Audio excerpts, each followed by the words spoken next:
So I'm 10 years old, and today is going to be a great day, because today my mom's going to take me to the beach. And so we scramble into the car, and we drive down to the traffic lights, and then we stop at the traffic lights, and we all reach over in unison, and we lock the doors. And as we're driving along the coast road to the beach, a bus bears down towards me, and above the driver's head is a big sign that says, "Whites Only." As we arrive at the beach, there's a big fence down the middle of the beach dividing the beautiful white big sandy section into a small little black rocky section. So I turn to my mom and I say, "Mommy, why is there a fence down the beach?" And she says, "Honey, that's to keep the white people separate from the black people." So I'm 10 years old, and on this journey alone, I've already learned that black people are dangerous because they might hijack our car, and black people need to be kept separate. I'm 10 years old, and I'm already a racist. Now, fast forward 18 years, and my life is starting to look pretty rosy. I'm a music producer. I've just written a song that's risen to #1 on the South African Top 40 charts and stayed there for 6 weeks. I've just fallen in love with a beautiful woman. But underneath my thin veneer of the appearance of success, I felt really numb inside. Have any of you ever felt numb inside before? You had that feeling? Thank you. But of course, I wouldn't tell any about that. When people asked me how I was doing, I'd say, "Hey, I'm fine, how are you?" to prevent them from really discovering the deep resignation I had about my life. Now, around about that same time, during the transition from South Africa's apartheid government to our democracy, it became really hip to be seen as what we called a new South African. And a new South African was somebody who was a liberal, white South African who embraced the change. And I proudly wore the badge of being a new South African until one day, a mentor of mine came up to me and he said, "Bruce, how many black friends do you have?" And immediately I lied to him and said 3, because I couldn't actually think of one. And he said, "You mean to say out of 38 million black people in this country, you only know 3 of them?" And in that moment, it hit me what a hypocrite I was. Here I was wearing the liberal new South African badge, when in fact, I was still a racist. When my black house cleaner came to clean my house, I'd get really uncomfortable and couldn't wait for her to leave. When I'd leave my recording studio at night to go home and I saw black people loitering around the car, I'd wait in reception, even for half an hour if I had to, until they left before I got into my car. So I decided to do something about it. I decided I was going to get to know my culture and conquer my fear of black people. And I rented a house in the black ghetto called Gugulethu, just outside Cape Town, in an area called the Kak Yard, which directly translated from Afrikaans means the crap yard. So imagine the scene. I'm driving down the street at 10 o'clock on a Monday morning, 2 weeks later, to move into this new house that I've never seen before. And the street's deserted except for 2 men sitting drinking beer on beer crates. And I open the door to my new house, and I'm thinking, wow, several steps down from the house I used to live in, right? Which was that one. But I'm pretty grateful, because I could have been living in that with no running water. So I go out to my car to unload the boxes off my car. And as I do, a crowd has started to gather around the car. And I'm thinking, oh man, now I'm in trouble. There must have been 10 to 15 black people standing there. And a woman comes forward to me and she says, "Umlungu, what are you doing?" Now, umlungu means whitey in their local language, which is called Xhosa. I said, "I'm moving in." Now, if there ever was a textbook picture for what the facial expression of confusion looked like, her face would have been in the book right then. You could have heard a pin drop as she translated this into Xhosa. And then one of my favorite African expressions for disbelief, which is, "Ow." And they were shaking their heads. I could see them thinking, what on earth's going on? So she says, "Why are you moving in?" Now, at this point, I'm thinking, things are going to go a lot smoother if I just kind of say, "You know what, I wanted to get to know my culture, so I came here to kind of get to know you guys for a bit. Please don't hurt me, I'm not dangerous," right? But I knew what would happen if I did.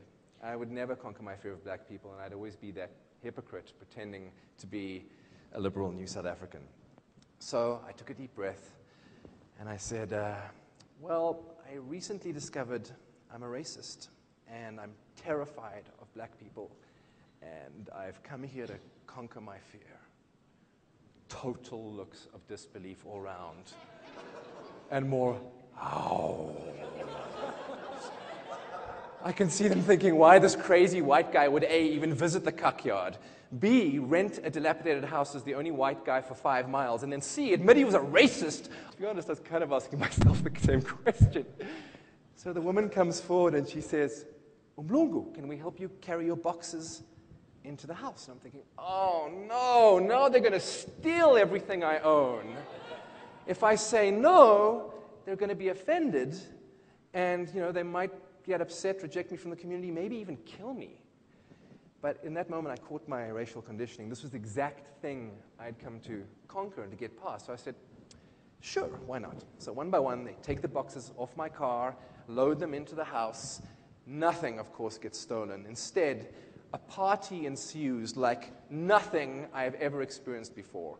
This is me on the right-hand side drinking umqomboti. And umqomboti is an African beer brewed in paint cans that you drink out of paint cans. Tastes disgusting. If you're ever offered it, do not say yes.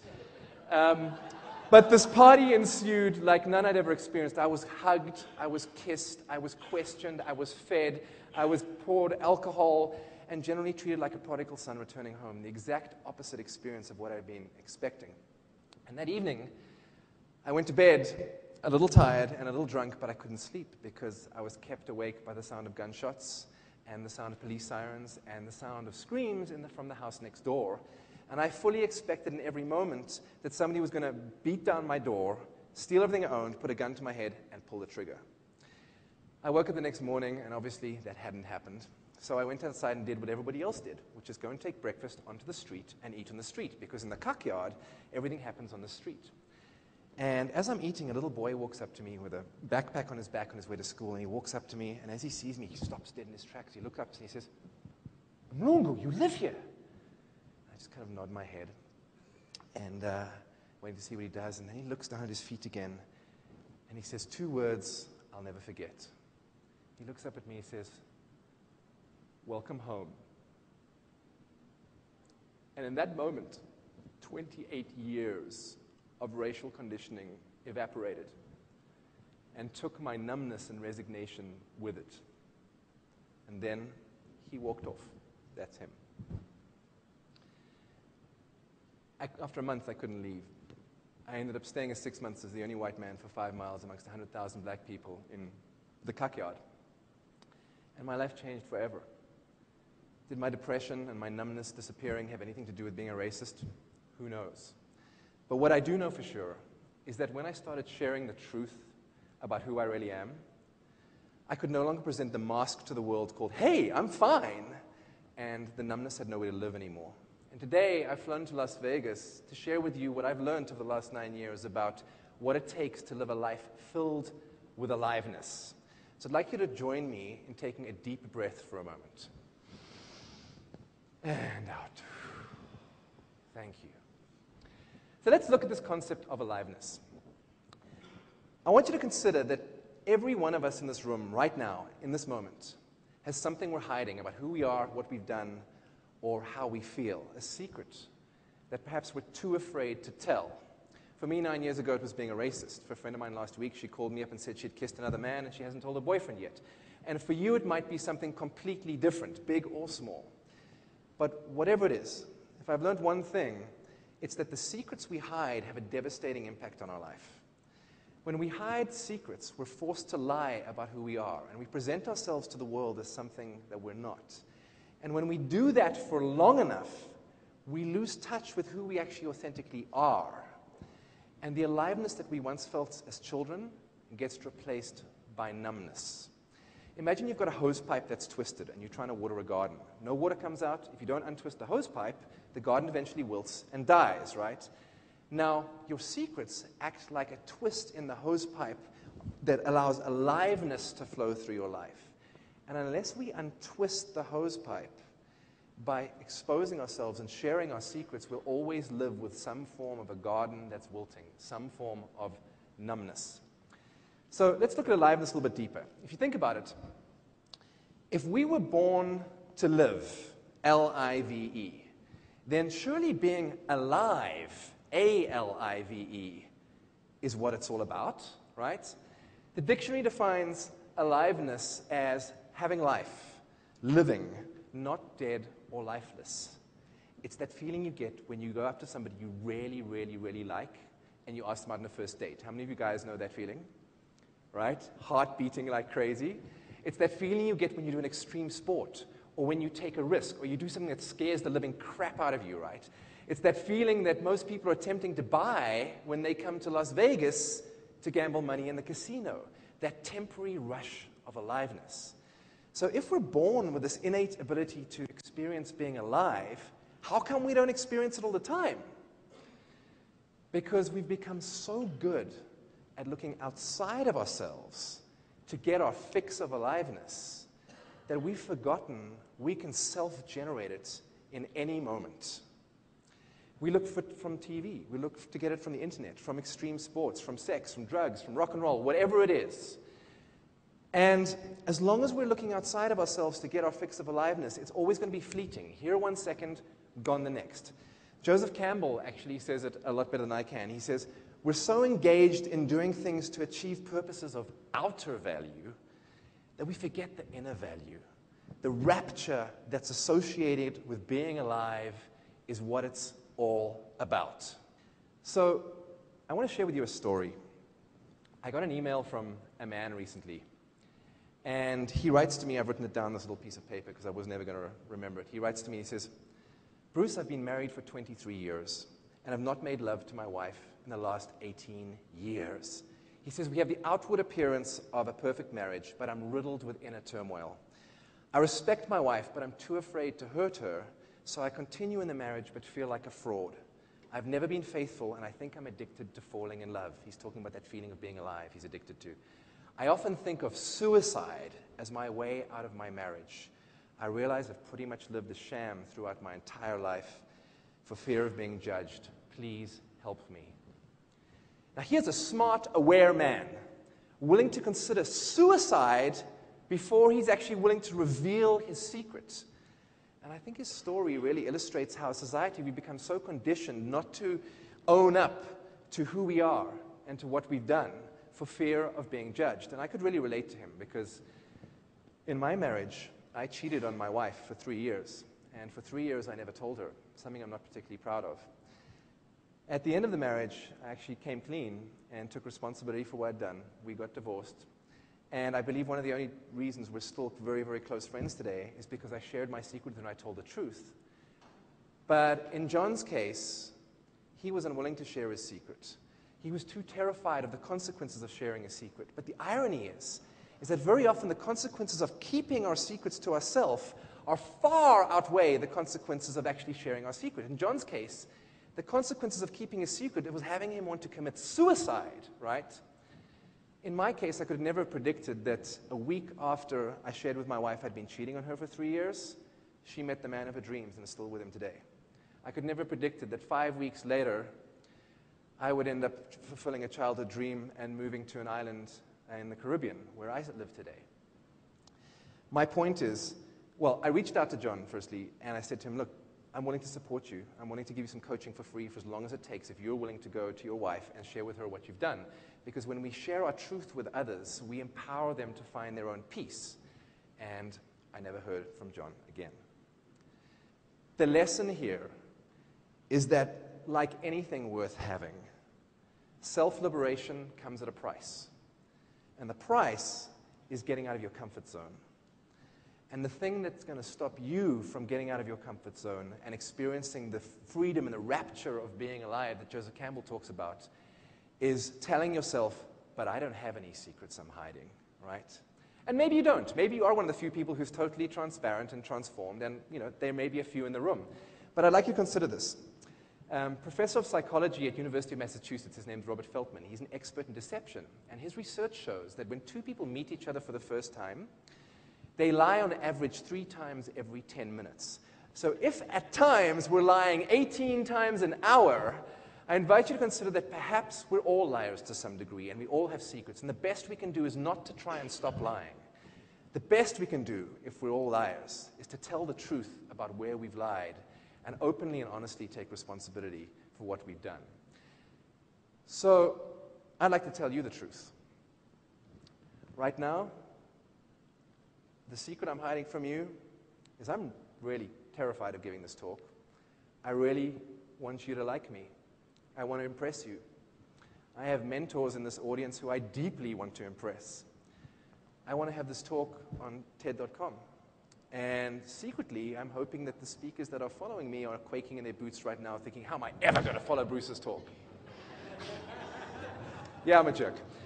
So do I risk, when I'm exposing myself, am I risking you thinking I'm a fraud? Perhaps. But in being authentically who I am, do I feel more alive? My heart's beating at 1,000,000 miles an hour. Can I connect with you in a deeper way? Absolutely. And this is the invitation I want to extend to you, that you begin sharing the secrets that you're hiding from the people you love in your life with them. And get in touch with, as Joseph Campbell said, that experience the rapture of being alive.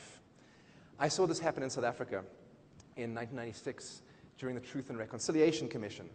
And the Truth and Reconciliation Commission was designed to heal our nation of the wounds of apartheid.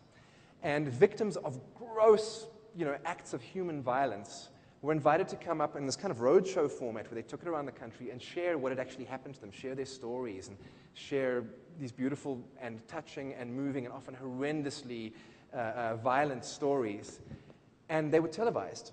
And then the perpetrators of these crimes were invited to come up, murderers, people who'd beaten people to death, were invited to come up and confess and request amnesty. And sometimes the murderers would actually meet the parents of their victims. And throughout this process, our nation healed. And an aliveness returned to South Africa as our secrets were exposed that we'd never had before. So much so that this is our tourist slogan now. South Africa, alive with possibility. This isn't an advertisement for South Africa. This is an advertisement for your life. Because you too can regain that rapture of being alive.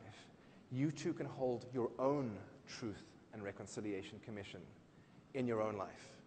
And here's where I recommend you begin. I recommend you begin with your big secret first, the one that scares the crap out of you to share, the one that robs you of aliveness the most. Maybe you're angry with a friend and you haven't found the courage to tell them that, and there's distance between the two of you as a result. Maybe you've lied to somebody close to you, and you haven't found the courage to tell them yet, and the love you once felt for them is fading away. Maybe you're still in the closet about being homosexual, or maybe you're hiding an addiction, and your secret double life is preventing you from connecting with people in a meaningful way. Maybe you've had an abortion and haven't told the father of the baby. Maybe you've cheated on a lover like I did and haven't owned up to it yet, and the intimacy you once felt in your relationship is gone. Or maybe it's none of those things, big or small, whatever it is for you. To lie and to keep secrets is a fundamental part of being human. And lying and keeping secrets does not make you a bad person. And sharing your secrets and cleaning up your lies certainly doesn't make you a good person, right? It just allows you to be authentically yourself and create a life worth living from being who you are. Now, I'll be the first to admit that telling nothing but the truth about who you are and what you've done and how you feel, it's a radical stand to take. So, a word of warning. This course of action isn't for the faint of heart, right? Things may get a lot worse before they get better when you begin sharing the secrets you've been hiding from the world. You may be ending up on the receiving end of a lot of pain and a lot of anger when you first share those secrets. But I want to promise you something. If you open your heart and take responsibility for having kept those secrets over the years and sit with the people who you've upset until they're complete, I promise you an aliveness will return to your life like you've never experienced before. And it won't be just a fleeting temporary fix that most of us are looking for outside of ourselves. It'll be a way of being that stays with you. So if you have no interest in self-liberation, please don't remember a word I said. And very please, don't share your secrets with anybody. Because once you do, a world without numbness awaits you. A world filled with aliveness. So the question I want to leave you with is, what's your secret? And how honest and open and real are you willing to be if sharing it would bring you back to life? Thank you.